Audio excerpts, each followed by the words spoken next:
Welcome to First But Last, brought to you by the Wyoming Humanities. I am your host, Emmy DeGrappa. Wyoming is called the Equality State because we were the first to give women the right to vote. 150 years later, we wonder what Wyoming women think about the progress toward equality now. Let's find out, and thank you for listening.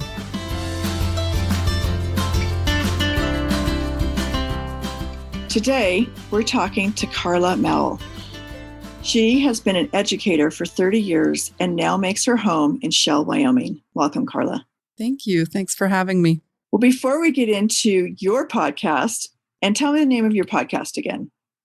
It's called Wyoming, My 307. And I love that you just picked up on the 307, and that's our only area code. Isn't that great?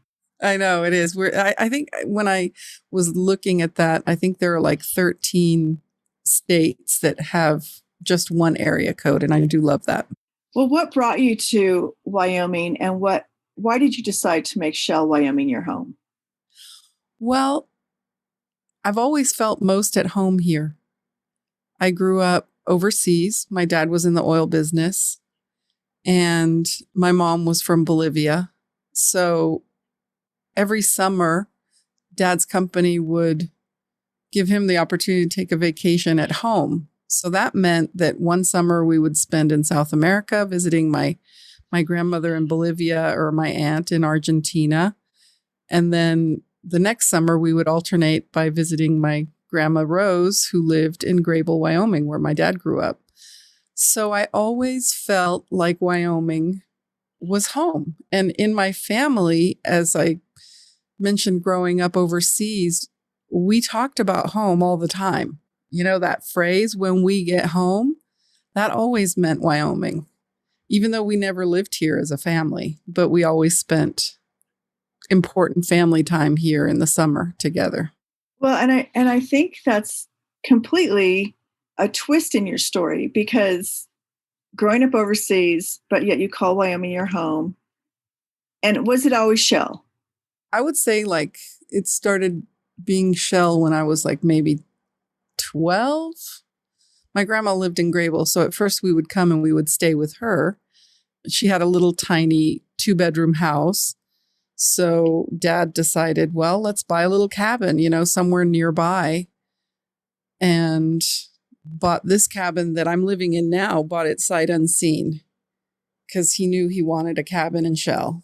And that's where we call home. That's where we started coming every summer after that. And then at one point, my mom and I went in on buying a little bunkhouse to be put in the backyard. So that kind of expanded our little empire so that we could squeeze as many people as possible here during the summer. What was it like to have a mother who was from Bolivia and an American father, and growing up between two cultures? Well, when you're a kid, that's very normal. It's only as you grow older that you see other families are different, and that some of the traditions or habits in your family are different than in other families. I mean, I think that happens with all kids as you get out of your house more and you realize other families have different traditions. But for me, I knew I was the only one that was writing letters to my grandmother in Bolivia in Spanish and in English to my grandmother in the US. I knew I was the only one in my little circle that was speaking Spanish at home and English in school.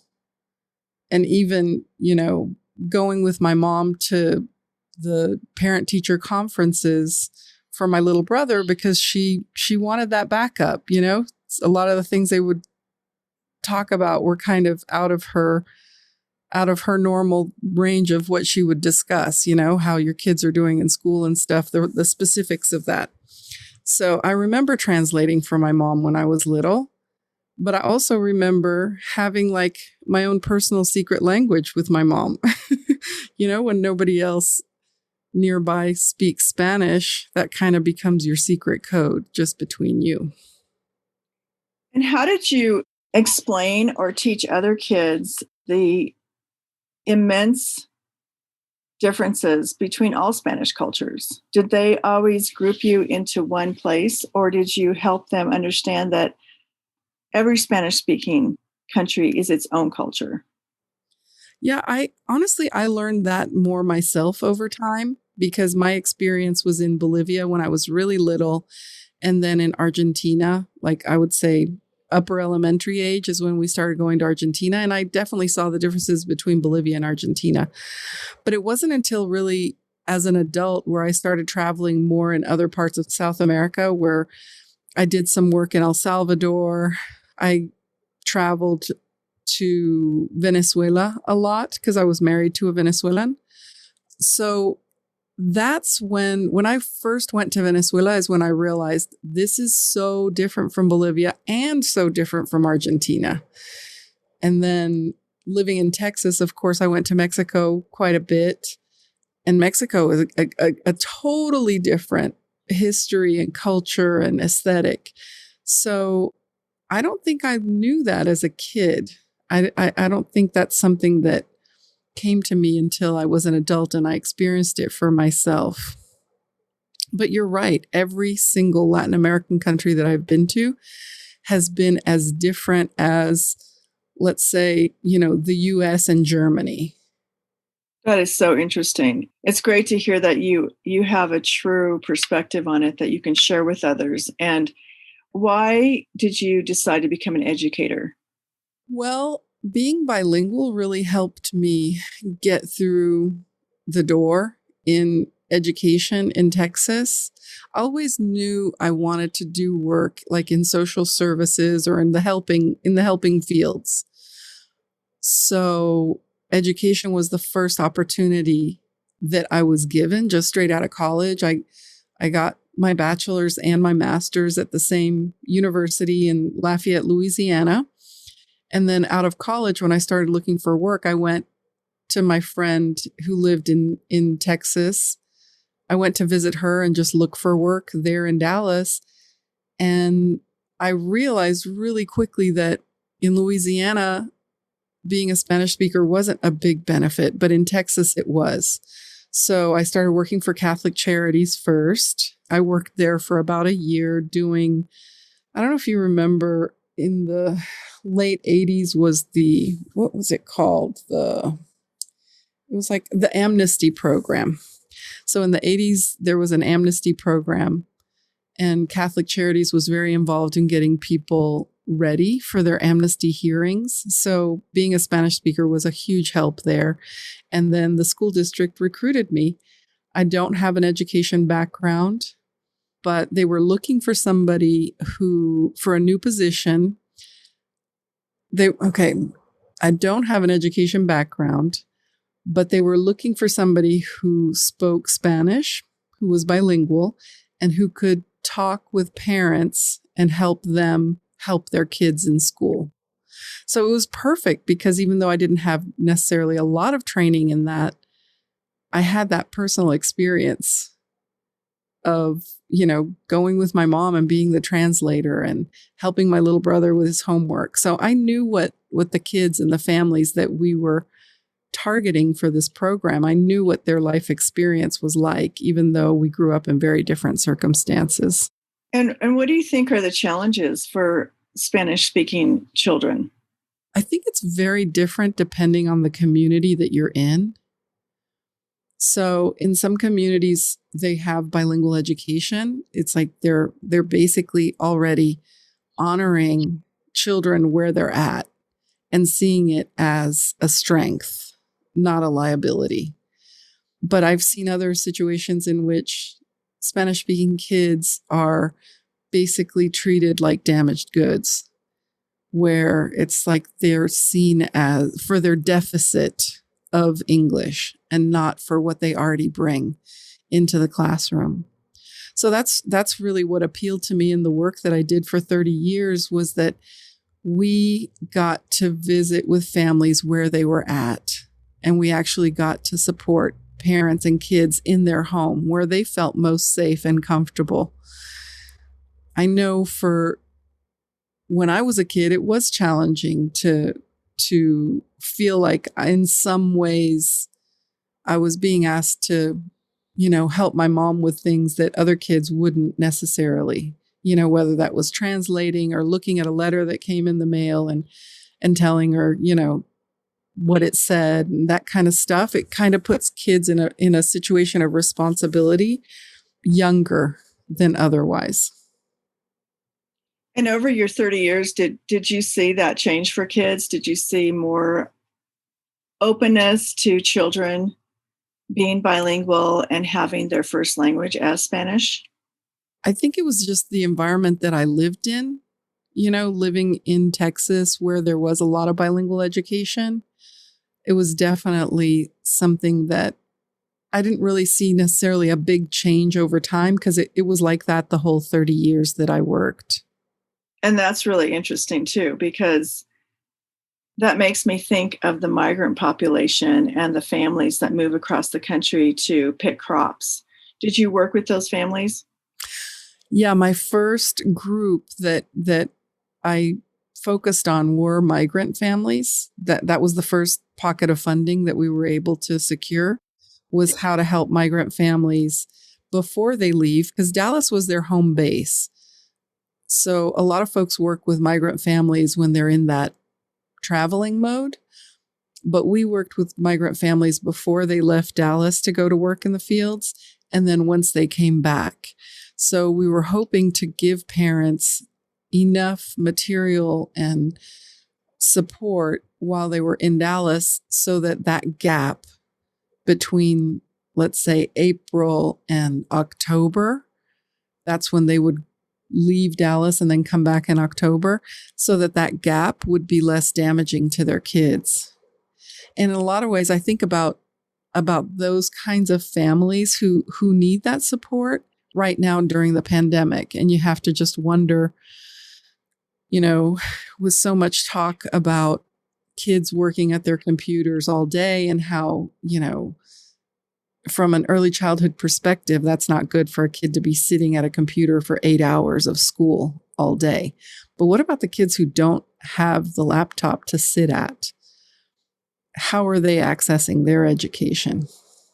Yes, that is an interesting and actually disturbing question when you think about it like that, because we just take for granted that, of course, there's a computer at home, but that's not necessarily true. Right. Or if there's 3 kids and 1 laptop.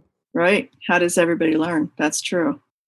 And there has been a lot of talk about that, about what the pandemic is doing to our young people.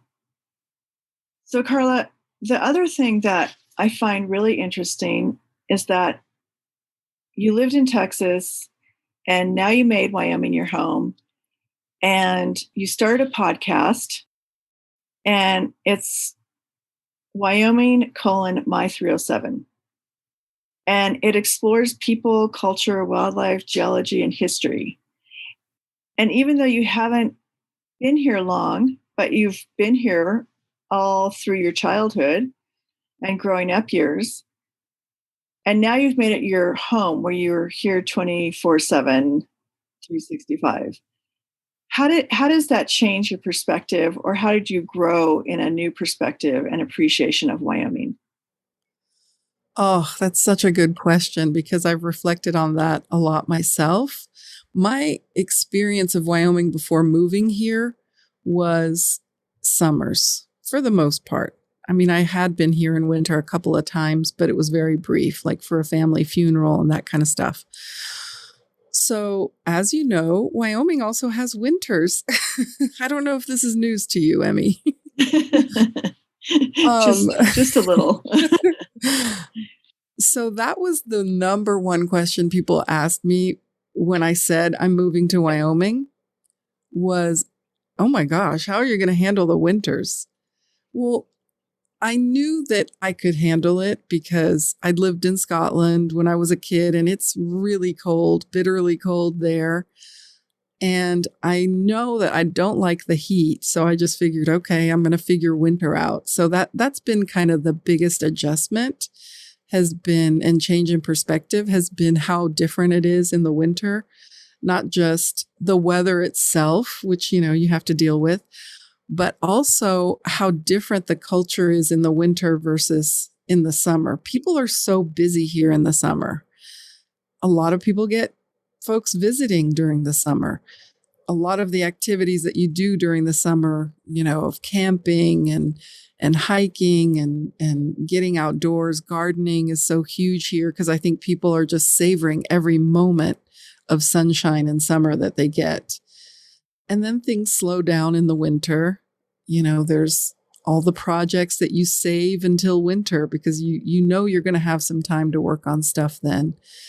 But there's also a certain camaraderie that comes out in the winter that I noticed a difference of. So people look for excuses to get together. Of course, the pandemic has changed all that temporarily, but people find reasons to celebrate and get together and gather because there's an understanding, hey, we need to put some effort into staying in touch because otherwise you could just hole yourself up and become a hermit for the whole winter. And that's not our nature as people. We're pack animals. We're pack animals. I like that. I like that you've learned that perspective between winter and summer in Wyoming. And it's true. Every bit of sunshine and warmth is savored, and waiting and going through 9 months of winter just makes you love the summer even more. And honestly, I have enjoyed winters because I'm an introvert. So it doesn't bother me to have a whole stack of projects to work on. But I have to admit, my secret is out now, of course, since I'm telling you, but I have to admit that I actually like winter. There's nothing wrong with that. And you have to kind of say it carefully because people love to whinge about winter here. You know what I mean? So you have to join in the complaining, even though you're kind of secretly loving it. Well, and we do all love it, actually, because it is exactly what you say. It's that downtime, but yet it's that regrouping because, your summer is so busy and so packed. So you're right. And just loving the seasons, I think, is what I love the most about Wyoming, is that we experience all 4 seasons. I agree. And Carla, so going back to your podcast, why? And when did you start that? Well, I started listening to podcasts almost immediately when that started happening. Like when This American Life became an online catalog, that's when I started listening to podcasts. And I've always loved that medium because it allows you to, how do I even say this? Hold on, let me think. I want to say that I love the medium of podcasting because you don't have to sit and watch it. You can do other things. But a lot of podcasts are really riveting too, where you're just sitting and listening to them. But I don't know. I just always loved the audio medium. That reminds me, when I was a kid, one of the summers I spent here in Wyoming, my parents had given me this little handheld cassette recorder. And I recorded most of Alice in Wonderland with all the voices and the background noise that, a 10-year-old could muster in a little cabin in Wyoming. Actually, it was a little trailer at that point. But I've always loved that medium of just audio. So I started the podcast because once I started listening to podcasts, I didn't hear very many podcasts about Wyoming. And I really started searching them out because I wanted to listen to a podcast that told the story of Wyoming, but in a varied way, so that it wasn't necessarily like interviews. It was more, I love the This American Life format. So I like having like a theme that is explored through a bunch of different lenses. And that made me realize that, well, if I don't hear what I want to hear, then maybe I can make it myself.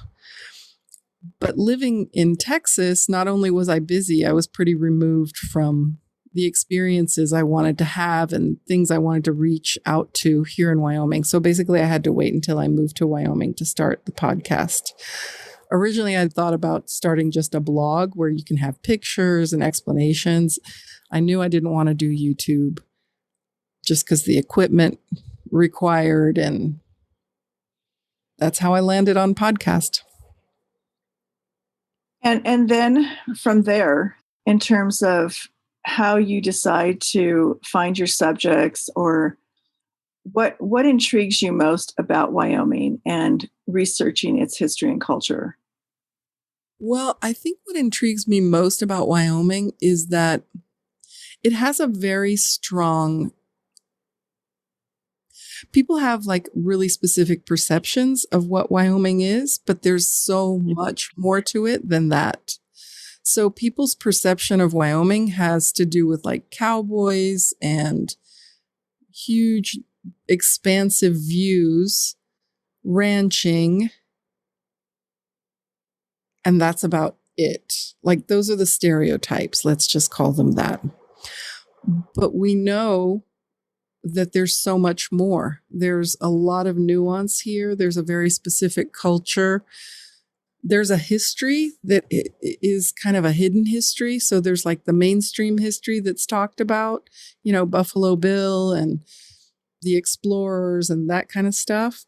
But there are so many more stories to be told, whether it's different cultures, different perspectives, histories of folks who kind of came and went. I've been doing some research on the Chinese massacre that happened in Cheyenne in the late 1800s, I think, early 1900s. And that's something that you just don't even hear about. Like you don't think of an enclave of Chinese culture in Wyoming, but that existed. So once I hear just one little tiny piece of that story, I just get very curious and start doing research. And sometimes there's not even that much information online, it's to the point where people are starting to drop off books on my porch. Like, hey, you need to check this book out because I think this is a story you'll want to hear. So it's kind of like a sweater unraveling, you just start picking at it until you get more and more and more of that yarn out. Well, and I think it's interesting that, you've taken the time and the energy to uncover some of that hidden history. Like you said, it's just not what you hear about every day. And then it also shows that you do live in a small town because people are dropping off books at your doorstep. Yeah, for sure. It's like, okay, only in Wyoming we're still doing that. But I think one of the things I find that I really like is that you want Wyomingites and the rest of the world to really understand that it's not just a big state with a small population, but there's a lot of history here. Absolutely. And there's so many colorful people that come from all over. Yeah. Yeah. Colorful characters are kind of our specialty. Oh, really? I mean, I think so in Wyoming, not just in Wyoming history, but like walk into any bar in Wyoming and you're going to hear some colorful stories, What has been one of your favorite podcasts that you've recently done? Are you asking me about on my podcast? Yeah. On your podcast. What have you learned and uncovered and really touched you?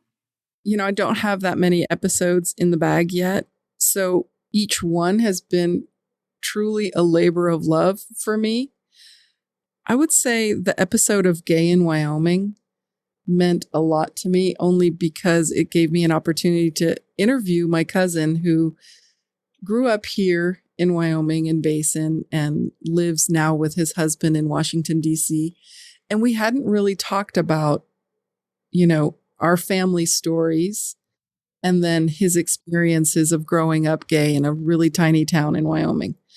So that one was really special to me. But each one, I mean, the World War II episode, I just love because it's kind of done in the form of a road trip. Like if you just take one topic, whether it's ranching, World War II, women in Wyoming, really anything, or some of the geology topics, dinosaurs. If you just take one topic and map out a grid of stories across Wyoming, I think that's my favorite kind of episode where you can kind of see how that story plays itself out across our state. And that's what the the World War II episodes, which is World War II in Wyoming, and then a bonus episode of POW camps in Wyoming, where I interviewed an author who wrote a book about the POW camp in Douglas. And then getting a chance to actually go in and see this camp that's now a museum and look at the artifacts and just know that that's history right here in our backyard. Well, and I'm really looking forward to figuring out how we can work together because, just like capturing your story and your voice right now for First But Last is really important to figure out how we work together to, cross-pollinate and cross-promote and do all those things that one of the things that I've heard about the podcast First But Last is that it's fun to listen to. It's interesting because they might have heard somebody's name who lives on the complete other side of the state, but they've never heard their story. And so it's really nice to hear other people's stories. Absolutely.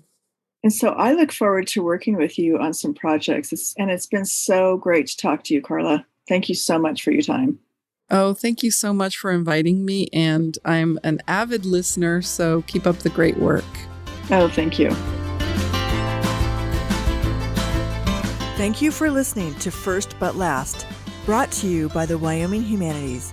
Please join us again next week as we continue our conversations with women from around the state. You can also find us at thinkwy.org, where we continue the conversation on our blog about the history, journey, and the challenges of Wyoming's intrepid women living in the Equality State. And if you enjoyed this episode, please subscribe to the show and leave us a review on iTunes. Thank you for listening.